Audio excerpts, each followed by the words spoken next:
Iraqi government officials said on Sunday that Russian experts had arrived in Iraq to help the army get 12 new Russian warplanes into the fight against Sunni extremists, while the extremists declared their leader the caliph, or absolute ruler, of all jihadi organizations worldwide.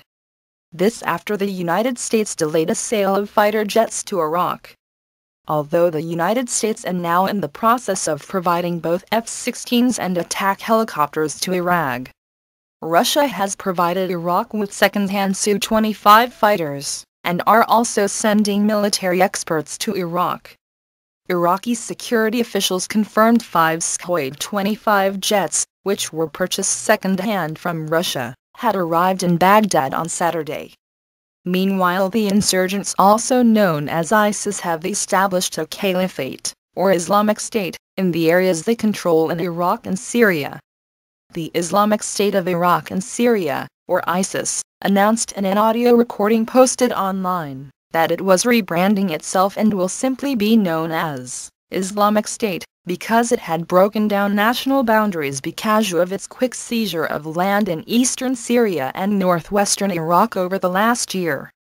Abu Mohammed al-Adnani declared the group's chief, Abu Bakr al-Baghdadi, as the new leader, or caliph, of the Islamic State, and called on those living in areas under the organization's control to swear allegiance to al-Baghdadi and support him. The legality of all emirates, groups, states and organizations becomes null by the expansion of the caliph's authority and the arrival of its troops to their areas, al-Adnani. 3 teams of about a dozen U.S. soldiers each have begun assessing Iraqi forces and established an operations center at the U.S. Embassy compound in central Baghdad. President Obama is said to be considering airstrikes, but any action is likely to occur only after the assessment teams have had more time to study the intelligence reports and observe the fighting in Iraq, officials have said. Dozens of unarmed U.S. Global Hawk drones are flying over the country, collecting intelligence, which in turn is being shared with Iraqi forces.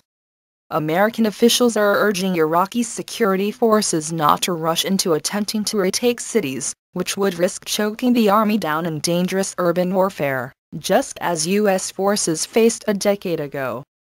Without such a push, however, analysts believe the insurgents are consolidating their hold on captured territory and plotting ways to strike Baghdad.